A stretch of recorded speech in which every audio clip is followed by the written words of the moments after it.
Welcome to Sprocket Damage. My name is Jason. Make some room for my friend, for Christ's sake. But keep your ass handy. And this is one of my favorite movies you've probably never heard of.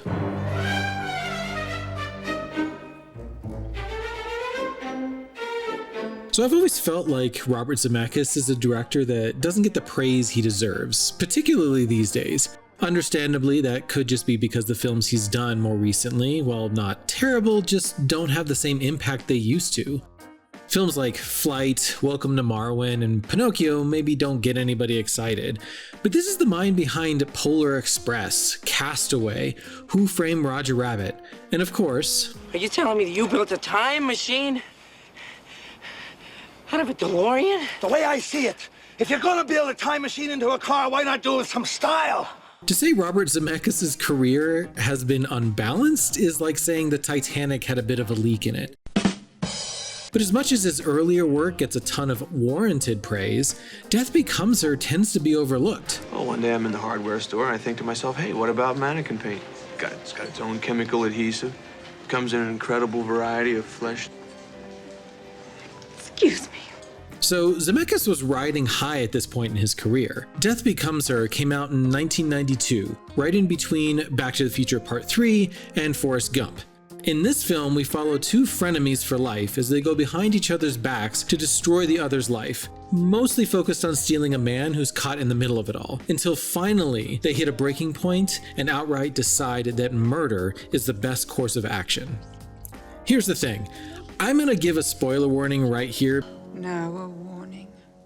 Now a warning? Because it's impossible to talk about this film without giving away some of the best story elements. So if you haven't seen this movie, pause this video, go watch it, and then come back. Don't worry, I'll wait.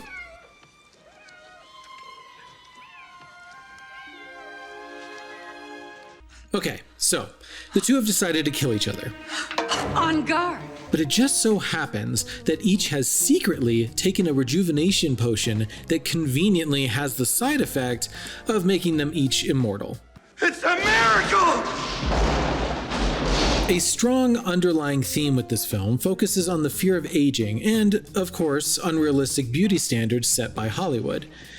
It's something that drew both Meryl Streep and Goldie Hawn to the project. It's also definitely a cynical look at these issues, and in a way that sometimes feels like it's poking fun at those obsessed with their looks. You look absolutely marvelous. I would argue that maybe those aren't the best targets for that ridicule, but again, this is 1992 and we've come a long way since then. This might also be the only critique I have for the film. Oh, well, pardon me, Mr. Perfect! The film has a stellar cast in its three leads: Meryl Streep as Madeline Ashton, Goldie Hawn as Helen Sharp, and Bruce Willis as Ernest Menville. Where did you put my wife? She's dead, sir. They took her to the morgue. The morgue? She'll be furious!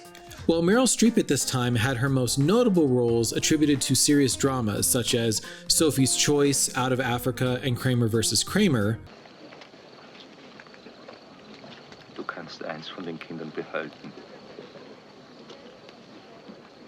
Wie bitte? Du kannst eins von den Kindern behalten. Das andere muss weg. Wollen Sie mir sagen, dass ich wählen muss? she had already begun to dip her toes into the comedy world before Death Becomes Her happened. It's still great to see her steal every scene that she's in, though.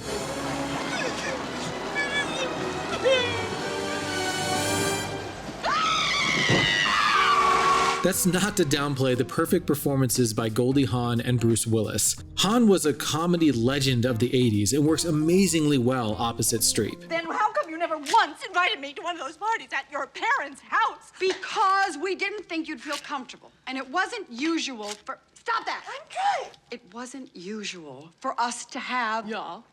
Trash in the house. You're avoiding the issue. Oh, you really? told my boyfriends to hurt me on purpose. And Bruce Willis plays very much against type, at least against the type he's known for these days as an action star. Hurry up, you wimp! Yippee-ki-yay, motherfucker.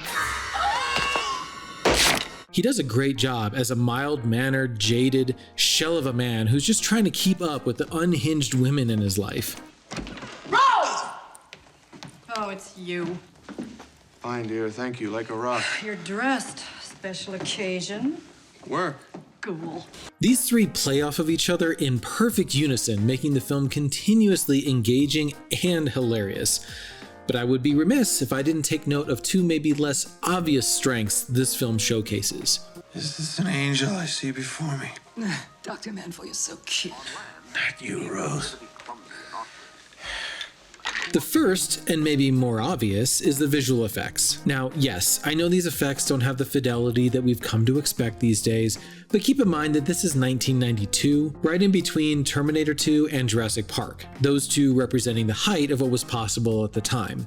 Even before Jurassic Park, though, this was the first film to have realistic human skin represented on screen. Yes, realistic is in big quotes, but there are still a few effects that hold up surprisingly well. Okay. I thought you were cheap. The world may remember Spielberg and Cameron for their major strides in digital effects, but Zemeckis really should be a larger part of the conversation. Everything that you could possibly do in the movies now, they did in this movie. Do you know what I mean? It's sort of where as far flung as your imagination can take you. And I don't know if Bob will get the credit he deserves for this because it looks so easy. But the effects are really head spinning. The other element I want to talk about is the cinematography. The director of photography for this film was Dean Cundey, whose name may not be familiar to you, but his work sure as hell will be. Jurassic Park, Apollo 13, Who Framed Roger Rabbit, and The Mandalorian, just to name a few. You okay?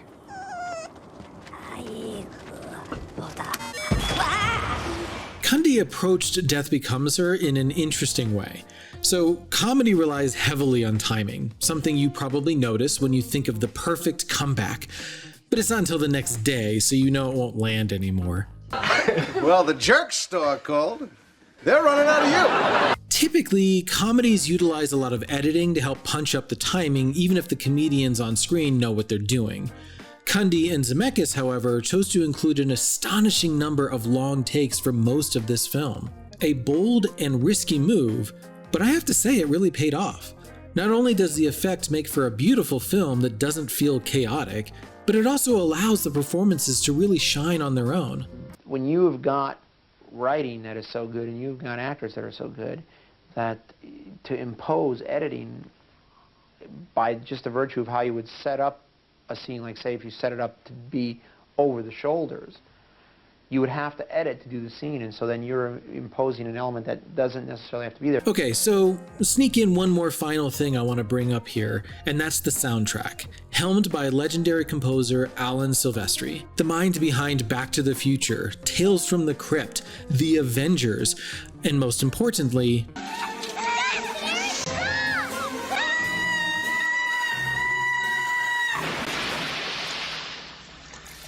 Silvestri is a master of coming up with memorable themes, and Death Becomes Her supplies one of my favorites.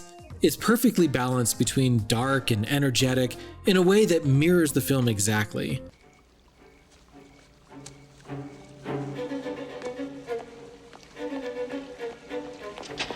Fortunately, Death Becomes Her still has enough of a following and studio support that it's relatively easy to find copies of the movie, both physical and digital, so check it out if you get the chance. Till death do us part! Thanks for watching, and don't forget to buy more physical media.